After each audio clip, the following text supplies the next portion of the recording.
Okay, you're rolling. Peter, have you been writing a lot of music on the road with this Casio? No, not directly. I just got it, working it, you know, feeling it out. Oh, okay.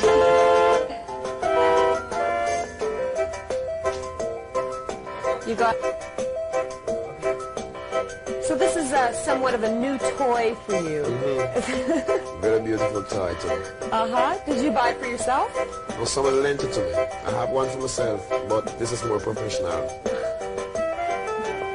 Are you writing any new tunes on it? Always. Oh, yeah? How did the gig go in Montreal? Very good. Very good. Oh, the 40,000 people. That's not usually the kind of crowd. I've seen you play to a crowd that huge, but usually you're playing to smaller crowds. Mm-hmm. How is it playing to more people? Is there any difference in between the two for you? Well, to me, it could be a slight difference. But as a psychologist, it's not much a difference, because as long as the people is before me, 3 to 4, 5 to 6, 7 feet away, mm-hmm. there's a certain amount of energy that I magnetically pick up. So don't care what amount of crowd. But then again, I do prefer to play in smaller places for better sound. Oh yeah, technically speaking, that. Yeah. But if, in terms of getting a message across to people or getting a certain energy across to people, I prefer the crowd. Yeah, well. This is a pretty extensive tour that you're on, the most extensive that you've probably ever been on. Yes, and they must make very good use of this one, because after this one, there will be no next one. What do you mean? What do you mean? There's a time for everything. And your time for playing concerts is over? Not over, but in America, I've been here too many times. Don't feel no way. Don't get upset. You'll see me again. But not on a tour, you say? Well, for example, I will come to America, but not on these kind of extensive, you know, 42 and 53 cities and those kind of things. It's a bit crazy. Is that what you find is just getting to you? Yes. Too much work. That's a bit too much. You know. I want to ask you about the World Music Festival in Jamaica. We were there and we saw you there, and you were very inspiring and incredible. How did you feel about the whole thing? Well, for example, everything wasn't compositically arranged in the most proper nature. But then again, it's music and music and music come together to make music. Mm-hmm. And I didn't see much of the show, but the rest of artists, I saw like Aretha Franklin and maybe a few others. But music in general is beautiful, and what's more beautiful is when people sit down and wait for 4, 5, 6, 7, 8 hours to see their artists, you know, because I was the last one to play on that concert, and people waited till Sunday morning, and that was very beautiful. You played when the sun came up. That was great. It was something on another planet. Yes, you know? my dear. I didn't even believe it was really happening. Not only the sun, but the rainbow. Yeah. That was beautiful. That was magic. And it's on video, but I haven't seen it yet. I only heard it's beautiful. I would love to see it. You have to come to our TV station, because we have you. We taped some of you there, and we have you on our tapes. I would love to get some. I would love to we'll get some. We'll get you a copy. Yeah, man. I would you love were that. playing with a sword, or so. You had a big. What was that? My defense sword. Defense against the dragon. What does the dragon symbolize? Well, the dragon symbolizes evil, and my sword symbolizes the execution of the dragon. There's a lot of evil in this business, or so business. I've heard. And in every business, is corrupt. Yeah, how do you protect yourself from the corruption, from not succumbing to the temptations? Yes. Well, just being yourself. Because people, if you're not being yourself positively, then you will be easily carried away. And if you are fascinated by material things, you'll be easily carried away. You'll be easily tempted. You'll be easily led. But I know this world. I'm in this world, but not of this world. I'm of the past world, living in the present world, and of the future world. But there are so much things in this world that is opposing to positivity and righteousness, that everything comes in conflict with righteousness, that you have to just isolate yourself from the shitstorm, see, and be very spiritual within within the shitstorm, because, my dear, it is crazy. I see many people started nice, fine-looking fellow, and at the age of 28, 30, or a little more, he's in his coffin. See, so it's ugly, but then again, it can be beautiful if you only be yourself. Well, do you think it's because you've been blessed that you've been managed to transcend all yes, that? Yes. I was born that way, you know. Did you know that when you were a kid in Trenchtown, a hungry kid that just wanted to be up there? Yeah. You always felt that? There's a new book out on the life of Bob Marley called Catch a Fire. I don't know if you've heard of it or read about it. And there's some, they write about you in the book, and you know, the kind of me. and the way they describe you is, I think it's quite wonderful. You know, how you were just this, you know, lanky kind of kid that was really a fighter, and really a confident, determined to make it, exactly. And that was like the most important thing to you. Was it music that you were always determined to make it in? Did you see yourself as a great, you know, reggae superstar, musical hero? No. I only see myself as a preacher, a messenger. And I see the music with the greatest musical potential that music ever had in the Western Hemisphere. See? But then again, within the shitstorm, I see so much discrimination and political victimization against the music. Because as you know, and as many other people know, that reggae has been here for a good time enough for it to be exposed, to be known, to be heard, and to be loved by people who love dirt. See? Because I hear people dance to all kind of dead music. Music that comes today and die tomorrow. See? And they elevate and they praise and they promote and they love those kind of music. But the music that has the spiritual, medicinal upliftment, they don't like to promote it because it is branded political within the shitstorm. But the people knows the potential of the music, or else 40,000 people would not stand up to see or to hear this music. Sorry, what's happening? Okay, you said you used to play organ in the church. Do you remember any of the songs they used to play at church? Yeah, man, all of them. Okay, let's hear one. Hear one? Why? It's only an introduction of one I can give. I don't like to remember the church. Oh, why?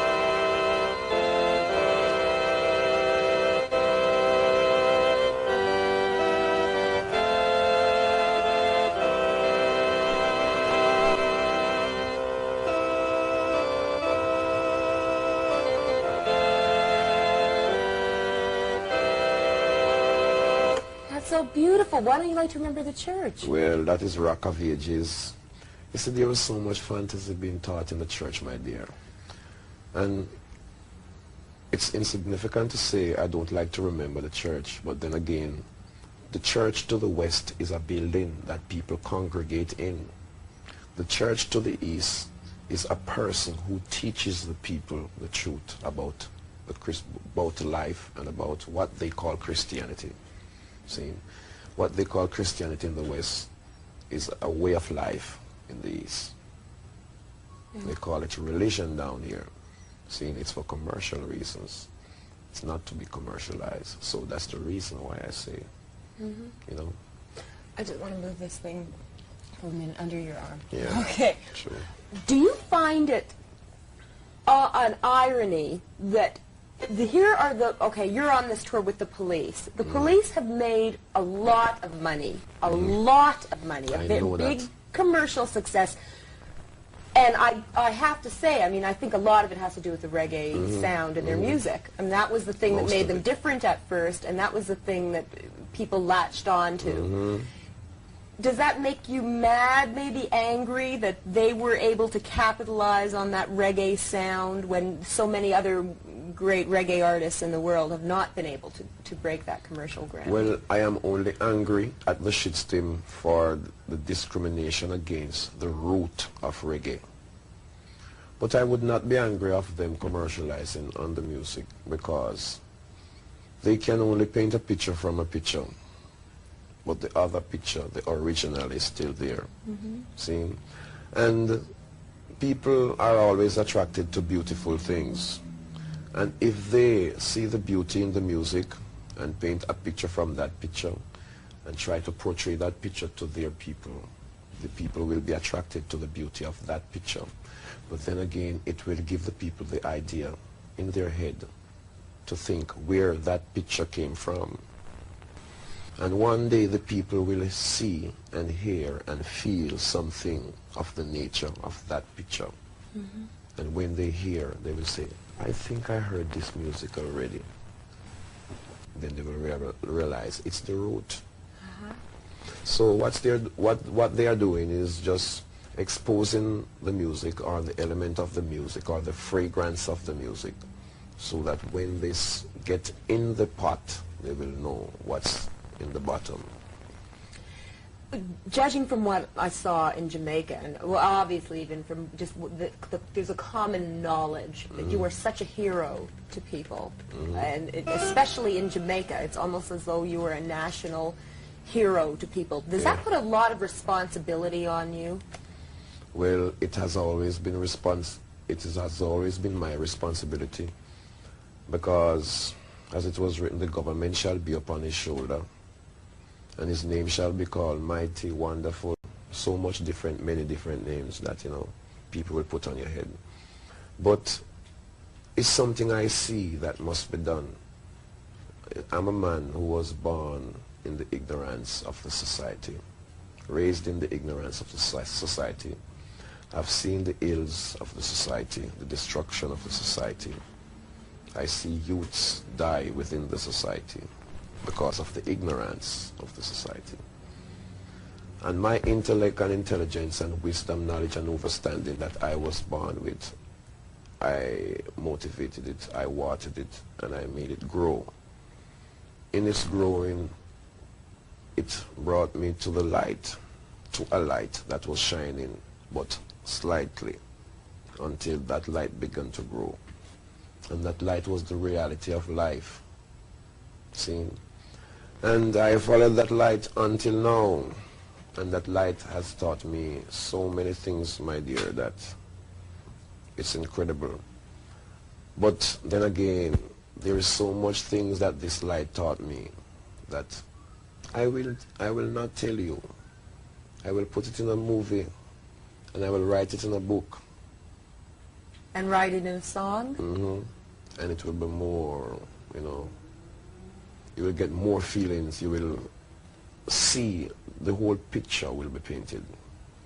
Do you feel that you have some kind of secret, maybe, that other people aren't aware of? Many secrets. How come? Just because you have developed your mind to that degree? Yes, and I've come to the consciousness of the search, because many people in life search, but they don't know what they're looking for. They don't know which direction to look. So that creates a catastrophe in the search. See, when if you had just made one glance inward, you would have seen everything. And that was the search I made, because then it made me to realize that the Creator who made man put a concept of creativity in every man. But if you don't look internal, you'll never find it. And if you waste your time looking externally, you will kill it. Are you totally satisfied now with your life? If someone was to say to you that tomorrow, Peter Tosh, you were going to be a dead man. If someone was to say that, yes, would you be saying, okay, that's fine, because I've lived my life and I've seen the light and I know what it's all about? If a guy tell me that tomorrow I will be dead, he will be going in the coffin. Yeah, man, not me. See, because that is one of the secrets of life, to know how to live and how to counteract the negative forces of death. So don't feel no way, my dear. It's just part of life. Many people search, but their search take them to the grave. My search takes me to life. And there is no man on earth that can threaten me and create any amount of fear inside of me. Because you see me, my search teaches me to kill death, to frustrate frustration, to madness, and to assassinate the assassinator. Spiritually, not physically. Without a hand move, without my eyes squint, only with the meditation of the mind. A lot of artists say that you have to be in pain to create. What do you think about that? Pain to create? Well, pain is the motivation of creation. But then again, you don't have to be in pain, because I'm the foundation of creation. See, I'm an inspiration within creation. Do you see yourself as a prophet then? It's not who I see myself to be. See, I just see myself doing positive works, and I intend to do positive works. See, I intend to be truthful. So, it's who people see me to be. But it don't care who you see me to be. I am who I am. I will not be anyone else but me. But aren't you worried that people look up to you too much? You Too have much? to be a perfect person in order not to disappoint them, in order to always live up to their expectations. Of No, you. I am not here to live up to no one's expectation. Neither is anyone here to live up to mine. I owe no man no obligation. No man owe me none, so everything is fine. My duty is to teach people. I am here to lead the horse to the water, but I'm not here to force him to drink. I was just heard that you received some notification from the government of Spain or something for Spanish people because marijuana just became legal there. That is very good. They criminalized it. What exactly happened? Tell me the story about that. Well, I couldn't tell you until I go there. Okay. I've been there. I was there previously for the previous 2 months, and I heard that, you know, because an election was coming up, and I heard that the day when I went there, herb was decriminalized the day before. And I figure more or most that was spiritually designed for the commemoration of my presence in Spain. See, because of the work, my contribution towards the struggle for the freedom and the decriminalization of herb.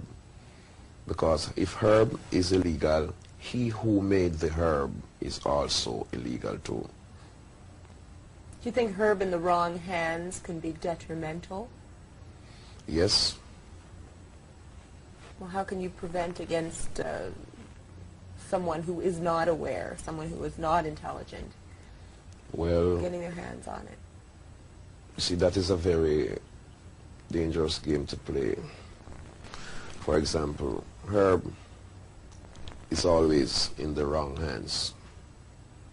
See, 90% of the time. See, because who herb was designed for, the law make it illegal.